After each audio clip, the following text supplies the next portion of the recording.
Wassail, beautiful people. I just did a most beautiful message for you. But my shorts rose up and it looked a little bit rude. It wasn't, but I didn't feel really comfortable with it. So, I feel like also I need to talk less about my own experiences. I had a nice time in the sea today. There was something about the energy of when the sun comes up and you reach the cold light of the day, it can be disturbing. It can change the whole temperature of your emotions being in the physical world, but that's not something to fear, it's something to embrace. Also, for somebody or some people, apparently I need to say Gwendolyn in Arctic white blue nail polish. Anyway, I'll leave that with you. I'm just going to dive straight in to the reading. It had bells and everything that came on. It was a gorgeous reading, but it needed to change.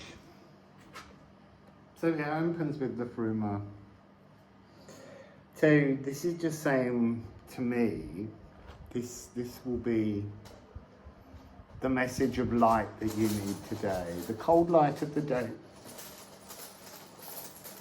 This is the energy of my pink alien, the great attractor. This energy from the very far distant cosmos, just reminding you of an incoming frequency, like a growth in the presence of the cosmic snake, the Lagu, the ing frequency. All of those watery, wonderful, emotional channels have grown. So in my sound healing that I did the other day with my friend, the note B, which is consciousness, Gaia, Uranus, it's transformed, it's thickened. It used to be a very thin, brittle sound that needed real chipping away at to break through and allow the energy in. Now, it's almost like before we were being swelled up through Earth Epoch with all that Earth frequency, and now we're just in receivership of so much more of the energy of the great attractor. And there is something very odd that the great attractor is moving further away, but the further away it gets, the less disturbing the shadows and the physical distortions become. And so, and there they are. The night, the energy of how we troll ourselves. So, the pink alien is kind of elven self, but it's also elven completeness, the elven ring. It's that hive mind mentality, and it's trying to say to you, transform how you troll yourself. Let the light back in, and that light will warm you. It won't be this cold and chilly. I want to say the word excommunication because there is always that. It's like a sort of a threat being cut out from people, place, society, frequencies by existing in this energy of Liffrumic love. It can feel very, very isolating, and it will stop feeling that way the more you embrace it, the more you allow that energy in.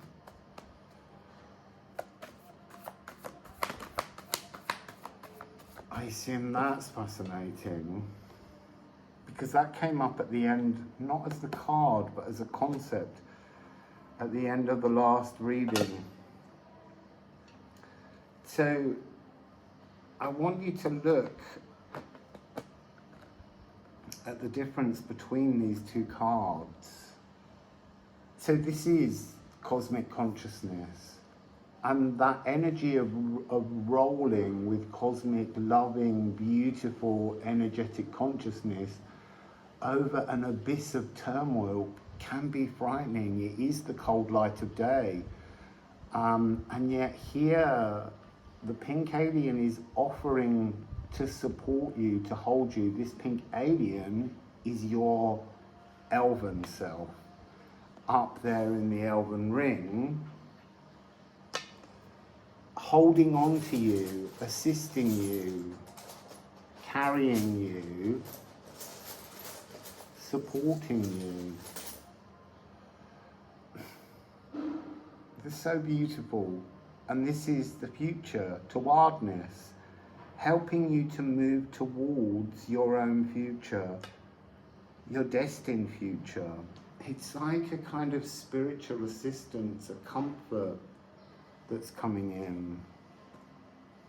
This is also going to allow me to be shorter. I did 25 minutes earlier.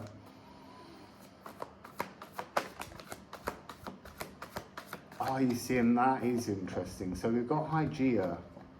There's huge frequencies going on at the moment of cellular regeneration, transformation, and it's causing huge physical disruptions to our bodies. It's about holistic gut love. Look, you're being given this energy of your elven self holding space and consciousness with you, and that's trying to bring that energy down into your Saturnian heart, that energy where we love the physical, where that connects, and that in turn is working with your biome, and this is causing a transformation of the biome. But it is a kind of good health as a greeting. It's like Wassail, that means good health. It's about greeting the cold light of each day in the knowledge that you are healing. Look, you need to really say you're healed, but I think it's a big step saying you're healed. It's a much harder energy. So for the moment, give a greeting to yourself and your body and your biome in the morning of Wassail. And it's Gemini, which is atomic blueprint. We're currently in a space where we are rewriting our body's blueprint, our atomic blueprint, the atoms, through the cooperation of your elven self with this loving consciousness. It's like I always say that when you're first part of your single egg in the womb and it begins to divide, you are just pure loving consciousness, and it has to distort to wrap itself around the atomic blueprint of ancestors. So that's how we begin life. And I walked past an indigenous North American quote today carved around a block with a globe on it. And the quote was, "We do not inherit the world from our ancestors, but we borrow it from our children." And actually, if you strip that away of all of its thoughts, we come in with ancestral codes that we clear, because they've got a sense of arrogance in many ways, entitlement in many ways. And then if you go to the idea of the children that are not yet born, the future, and that includes you as children of the moment that you anchor your love into the world, you're creating the space, the future frequency, to bring in future lives which have a new atomic blueprint, but that transforms now. Take 2 runes and then I'm off.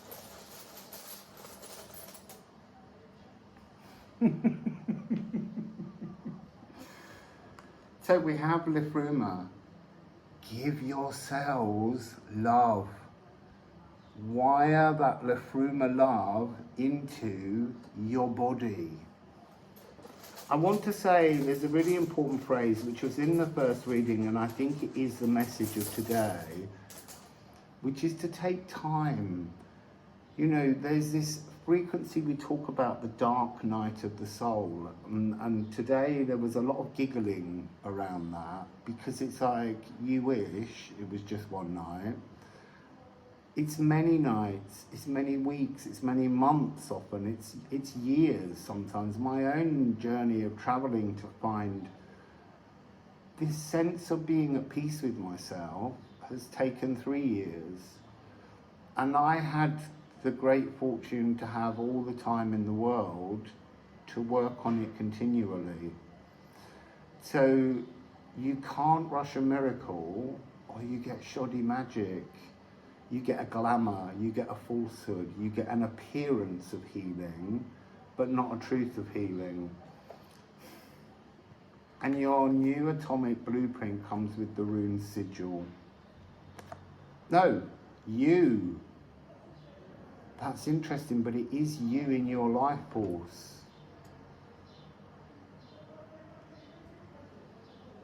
So you are rewriting the code to you. There's something about the Gemini energy opening a portal, a mutable frequency space, to allow you to go through. It's almost, the eye hole of the needle is about this miniature correction of consciousness being used. Yes, this is centaur bubbles as well as biome. So bubble by bubble, biome by biome, little by little, and as you work this energy, your future briars, the things that stop you seeing into this new atomic blueprint, become clearer, and the eye hole of the needle just keeps growing ever bigger until it becomes a big, wide open portal. So you're growing the cellular space of your healing and your consciousness. So to begin with, you can put just like a hair through the eye hole of the needle. But the eye hole of the needle, as you progress, grows until you can fit a giant, jute cable of rope through the eye hole of this needle, because you become closer to your personal truth rather than your ancestral. You don't inherit, I want to not say the word, I want to say you don't inherit your healing from your ancestors. You do, but they're giving you a distortion that you have to work through. You inherit it from your future incarnations. You borrow it. No, you inherit it. You inherit. This is about an inheritance of being healed. It's your birthright to be healed, and we're living right now in a time where this is possible. So, that's my little message. It's 13 minutes. That's better than 25. Wassail, beautiful people.